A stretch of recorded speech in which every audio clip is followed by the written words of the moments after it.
दादांच्या विमान अपघाताची सीआयडी चौकशी झाली. दादा जिवंत आहेत, दादा परत येणार. दादांच्या विमान अपघाताबाबत एक अतिशय धक्कादायक आणि आतली बातमी समोर आली आहे. अखेर सीआयडी चौकशीत सगळं सत्य समोर आलंय. एक अशी बातमी जिनं महाराष्ट्राला सगळ्यात मोठा धक्का दिलाय. 28 जानेवारीला दादांचं अपघाती निधन झालं होतं, पण सगळीकडे एकच शंका होती की हा अपघात की दुसरंच काहीतरी. काही लोक म्हणत होते दादा जिवंत आहेत, दादा शिवाजी द बॉस चित्रपटातल्या रजनीकांत सारखे परत येणार आहेत. बारामती आणि उर्वरित महाराष्ट्रात काही गुप्त ठिकाणी अशी ही चर्चा सुरू झाल्या होत्या की दादा आता अचानक येणार आणि पत्रकार परिषद घेणार. खरं तर कालपर्यंत या प्रकरणामध्ये कुठल्याही प्रकारची स्पष्टता नव्हती. नेते वेगवेगळे दावे करत होते, पण काल अचानक सीआयडीनं चौकशी केली आहे. सीआयडीचा तपास कालपर्यंत त्या ठिकाणी सुरू होता, ज्यामध्ये एक असं धक्कादायक सत्य बाहेर आलं ज्यानं या प्रकरणाचं सगळं चित्रच बदलून टाकलंय.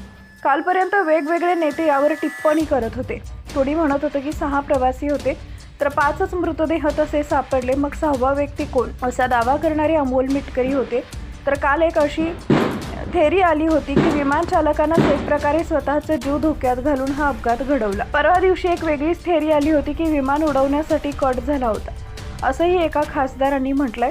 हे सगळं सुरू होतं, पण तेवढ्यात सीआयडी चौकशी झाली आणि त्या चौकशीमध्ये एक अशी धक्कादायक गोष्ट समोर आली, ज्यामुळे आता लोकांना खरंच वाटू लागले की दादा येणार आहेत. काही दिवसांपूर्वी एक तारीख देखील सांगितली गेली. ती तारीख होती 9 फेब्रुवारी. मग खरंच आज काहीतरी होणार आहे का? सगळे लोक आता वाट पाहतायत, कारण सीआयडी हे असं पथक असतं ज्यांच्याकडून होणारी तपासणी अतिशय योग्य आणि सखोल असते.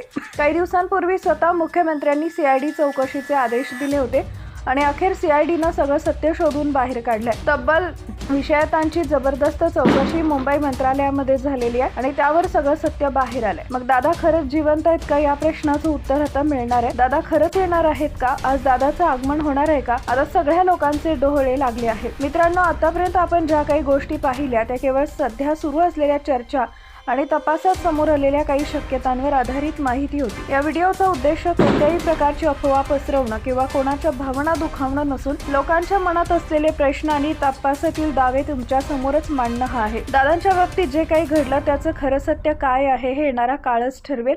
एक आता तारीख सांगितली होती, या तारखेकडे महाराष्ट्राचं लक्ष लागलं होतं, पण या व्हिडिओत सांगितलेली माहिती ही केवळ शक्यता आहे, याची नोंद घ्या.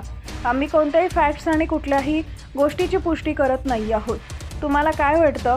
विमानाच्या रंगामध्ये झालेली बदलाची थेरी, प्रवाशांच्या संख्येतला जो संशय व्यक्त केला जातोय, किंवा सीआयडीच्या तपासामध्ये जे काही प्रश्न निर्माण झाले त्याच्यावर बोललं जाते, किंवा जे काही नेते काही प्रश्न उपस्थित करत आहेत त्यातून खरं काहीतरी सत्य बाहेर येईल का? तुमच्या मनामध्ये काय आहे? दादा खरंच परत येतील असं तुम्हाला वाटतं का?